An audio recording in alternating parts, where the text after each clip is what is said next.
The Manitou is an Exorcist ripoff about a woman who has a strange bump growing on the back of her neck. Now, what could that be? A tumor? It's not a tumor. It's worse than a tumor. It's the fetus of a 400-year-old Native American demon.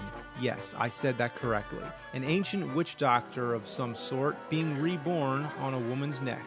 In her sleep, she speaks some freaky-deaky language. Her ex-husband, or whatever, is getting bothered with this. If the relationship didn't work the first time around, I don't know why it would now. He happens to be some kind of phony psychic, and bad luck follows him around. There's a scene where he's reading tarot cards to a client, and yeah, he has a mustache in this scene. Part of his psychic costume, I don't know.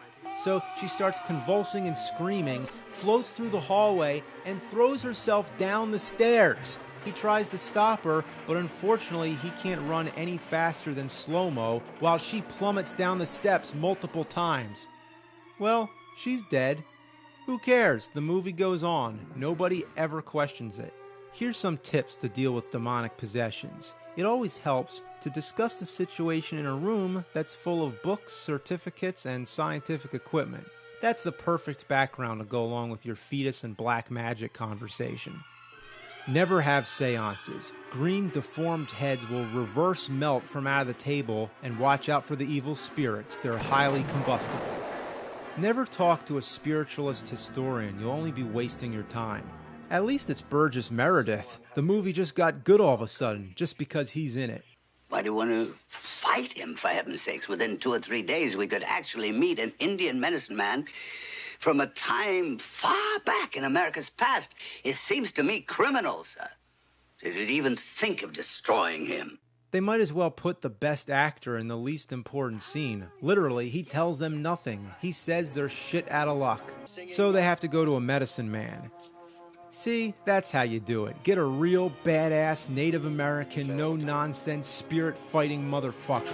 Wind, rain, storm. It's all a build-up to the most eye-popping, jaw-dropping, most amazing exorcism scene ever put to film.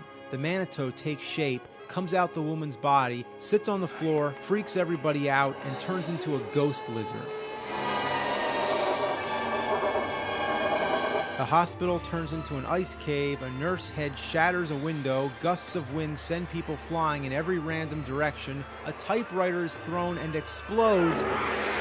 The room quakes uncontrollably, fireballs shoot all over the place, and then the movie takes a serious acid drop, and the whole thing goes to outer space. Yeah.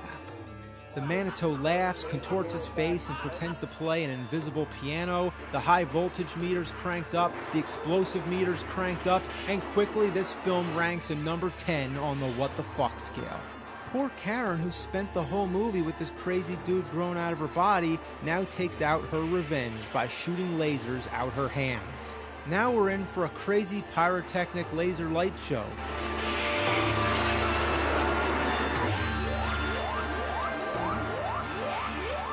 This is heaven. It's gotta be. An explosion to the senses that leaves you brain dead and paralyzed by the time it's over. Look at this! Now it's like 2001, A Space Odyssey. The plot just went out the window and now we're drifting through psychedelic limbo. The funny thing is how serious this movie takes itself up until this point. I don't know what to say, other than make your own judgment, get some friends together, and give this thing a watch. It's quite a find.